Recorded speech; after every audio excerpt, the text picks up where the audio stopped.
That thing is loud, so just hearing it out of the port here, you can probably hear that on the mic. You get the mic a little closer.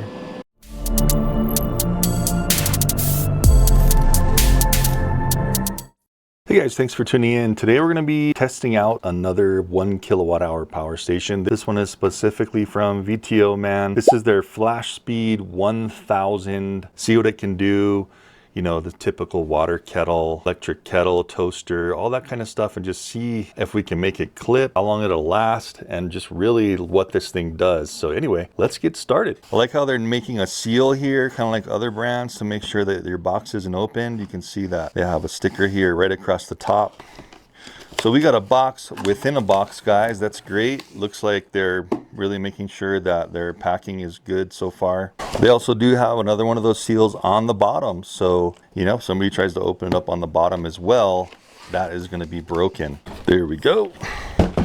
Okay, guys, here it is out of the main box. It's a 828 watt hour. So, and it does 1,000 watts. I thought it was going to be a 1 kilowatt hour, but you know, that'll save you some weight, won't be as heavy. Life BMS power station, that's interesting. So it should be a lithium phosphate, but then they're also putting BMS on there, which means it's a battery management system. They also have all these specs on the box. We have 700 watt max charging, it looks like here, and then we have a DC 200 watt max, like if you wanted to charge it with a solar panel. Anderson input 300 watt max, so it does have an Anderson there, so actually 300 watt max for the solar panel. 1000 watt continuous draw and a peak of 2000 watts. It has a car charger, and then you have all our USB outs. Let's get this thing out of the box. There's our instruction book, and wow, first time I've really seen a power station include stickers like this. Here's the manual. Always like to see legible writing. Some power stations, even though they're good, are lacking these kinds of manuals. We're initially greeted with everything in a bag. We have our little accessory box here on the side. And there, look how well packed this thing is, so it will not really be damaged. Double boxed, and it has a really good surrounded padding foam all the way around it. Looks like this whole front is just kind of guarded with a plastic wrap. Of course, you could leave these things on, but I like to take them off just to see what the finish is like. So that's the front. In a nutshell, we have our AC input and all of our DC inputs. That's the Anderson connector of 300. And that's the AC, like you're gonna charge from your home wall plug. 2 USB-C output ports right here. We have jump cable. VTOMAN is actually kind of like one of the only ones that I know of that actually has this high output connectors to like start your car. A couple of DC outputs as well. Here we have each button to turn on all the rails. 4 set of USB-A ports, and the bottom one is that blue quick charge. The top 3 are just the regular 5 volt 2.4 amp. This one's going to be a lot higher of amperage right here. I believe that's 3 or 4 amps. 3 fully grounded AC outlets. So I just pressed AC really quick, and there we go. We can hear a little bit of the initial fan kick on. We can see that at 84%, which it comes with. Hope you guys can see this because it's really hard to see. That looks like it's probably going to be a con on this power station, is the display is really dim and not too easy to see. I do like how it does have at least a estimated time left, the percentage, and how many watts you are using. Check this out. On the top, you have to dig your nails under there. That is not a good design. I have to get my box cutter tool, actually pop that latch up to even open it. So that's where we're gonna store our peripherals and cables. If you don't have a bag, this is great just to have this little compartment to store all your cables in. That is a big plus. Moving over to the left side, we have this orange coloring here. It looks like it was just kind of spray painted or something. Here's the back. It has all the information on here, and then that's a light. We can do 1, 2, 3. And SOS. The other side looks exactly like the left side, just cooling fan hole here and then the name of it. Bottom does have 4 nice rubber feet, keep it well planted on slippery surfaces. Let's open up this accessory box here, see what kind of peripherals they include. Literally 3 things. So we have a cable to hook up to your house, an AC cable for 120.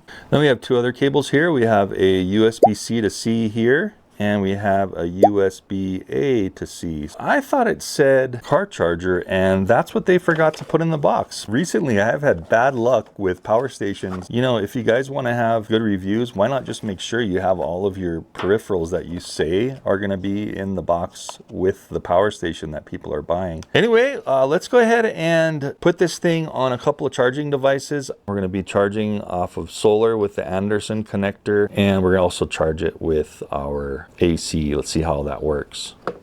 Okay guys, so I'm using this 200-watt solar panel. This is actually the solar panel I use on my electric boat. The sun's pretty much straight up. I just got it right on the ground, flat on the ground. And let's see if we can just plug it in here and see what happens. I usually like to see a main power off and on, but some of them don't have that. So at least as long as it just kind of shuts itself off and nothing's happening, no big deal. Let's just see what happens. The screen's totally off. I just want to see what happens when I plug this thing in. So here we go, red to red, black to black, super simple. The screen immediately comes up, and we're putting in 130 watts about. Hopefully at some angle here you can see that. Solar panel is working. It's putting out 130 odd watts, and it's going to take us 1 hour from 83% to fully charge. So at least we know that the solar input's working. But like I said, man, if they could just include like a little adapter cable that was maybe at least a foot long, and it had the Anderson connector on one side, and it had these EC4 cables on the other side, because most solar panels come with these, that would just be awesome. And I think every power station should do that. If you guys are listening, please include an adapter for your specific ports, because not all power stations have these kinds of ports, but all solar panels have these connectors. So it's just kind of a no-brainer to include that. So we'll leave this set up here for a little bit in the sun, just to let it soak up some sun and charge a little bit. And then we'll plug it into the house, see how fast that can charge. Okay guys, so let's get the VTOMAN plugged into AC power. But we're just gonna plug into house power. Plugging in. So let's see how high the wattage goes. Looks like it's maxing out at 700 watts at 88%. We'll see if that drops down a little bit, and we'll see how long this takes. And it looks like it's gonna take 0.1 hour. Something to keep in mind too, guys, on this one is there's no Wi-Fi whatsoever. And also there is no setting to change the speed of charge or the input wattage. It looks like it's always going to charge at 700 watts, in this case 708 on home power. So listen to this fan. So that will wake you up. That's pretty loud. That's the exhaust port there. Intake is on this side. This is not going to be a quiet charging power station at all. That kicked on just about 1 or 2 minutes after I plugged this thing in, and I'm imagining that's going to be on for the remainder.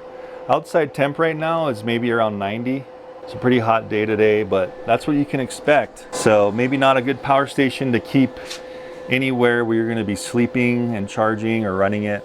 All right guys, so it's been exactly 5 minutes, and check it out. So it's still pretty loud. Interestingly, the wattage went up to 729 watts. So it's already at 90% charged, but the wattage went a little higher. Usually you see that tapering off a little sooner. Just for longevity of these batteries, you want to have a good battery management system that's going to lower its charge as that percentage goes higher. All right guys, exactly 10 minutes. So that was accurate as far as the time left, 0.1 hour. Took exactly 10 minutes. It's 100%. The fan shut off. It didn't go down anywhere from above 700 watt. But let's see how all this stuff works and how much it can actually put out.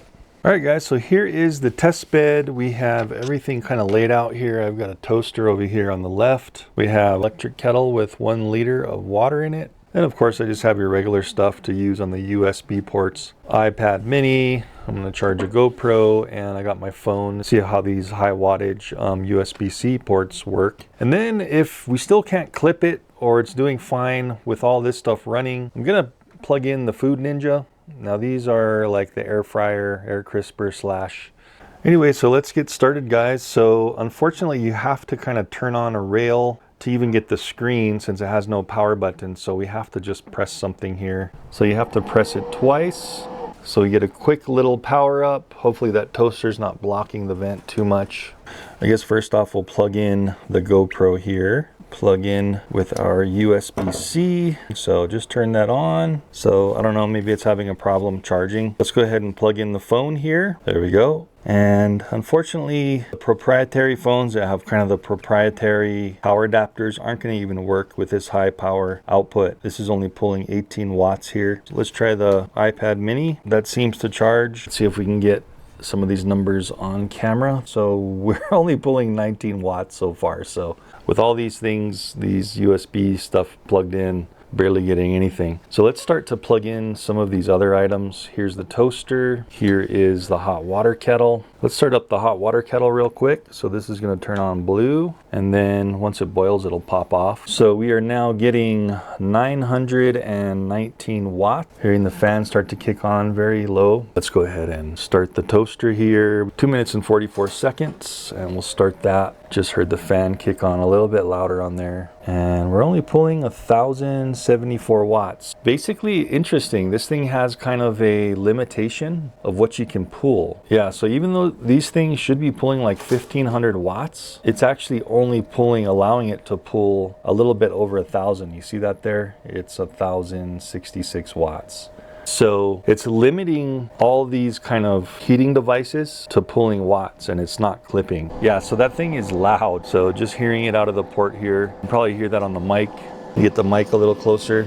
So what's happening here, guys, is the toaster is barely heating up. That's kind of what we can expect for the limitations on it. You are going to be able to run these devices, but if it's a sensitive electronic device like a computer you're trying to run and you overdo it with a computer, that's not going to work for a computer, but it will work for redundant heating devices like this. So this should be boiling a lot quicker, but it's not. Let's let that toaster kick off and then see if we can even get a kettle of water boiling. So as soon as that toaster popped off, it kind of gave all the wattage this thing needs, which is 916 watts.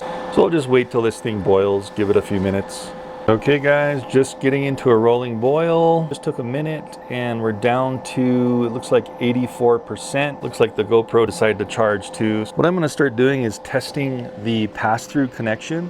So I'm gonna go ahead and plug the power station in, and I wanna see how it performs, if it can output AC while we're putting in AC. It's supposed to be able to be a UPS as well. So I'm gonna plug in here and it's gonna start charging at its normal. I'm seeing that the percentage is blinking here, so we do know that it is charging. I wanna just start some of these AC items again. Yeah, that is definitely running while it's plugged in. Some of the smaller and older power stations can't do this. It's good to know that this one can. Looks like you're gonna have no problem with this one. There it goes, the water just clicked off again. So when you do have, though, it plugged in and charging, it doesn't tell you the output, and it's not gonna tell us any discharge wattage whatsoever. And it's only also telling us is the time till charge. So even though I turn on an AC item, it's still only in charge display mode. And I think it's time to go into a little pros and cons. So major con, which you can hear right now, guys, is listen to this fan. That's really loud. Probably one of the loudest power stations I've heard. Another con, like I said before, is it's pretty hard to open up this door. You almost have to hurt your fingers to get under there. Kind of lame how that is. I mean, you can eventually open it, but your fingers get a little bit sore. Another con, why is there no car charger? I believe there should have been one in the box, but there just wasn't on this one. Third con is you can barely see it. There's no power on off switch, so you have to keep kind of pressing these 3 rail buttons to brighten it up. You can probably barely see it on the camera. A pro, it does have 3 grounded AC outputs. That's awesome. They all seem to be working great. Another pro is it has kind of like that heavy lifting feature. Even if you have multiple items that are overpowering it, it won't let itself go too high and trip. I'm really not even sure about that high peak startage. It says it can peak at 2,000 watts, and that seems like if it can do that, it's going to be a very, very short time because of that limiter it has on it. USB outlets work great. Didn't get a chance to test this one today. I usually run my cooler off of this, but the DC rail is turning on and off, so I have no doubt that that's going to work. So I don't think I really need to test that. One more pro is that it is a pass-through type of power station, so you can have it plugged into the wall. We'll unplug the power coming in, and that kettle stayed on. So the switching is really fast. I think it's 20 millisecond. I'm gonna plug in again. It's gonna switch into charging mode and the kettle's still staying on. So that's a major pro.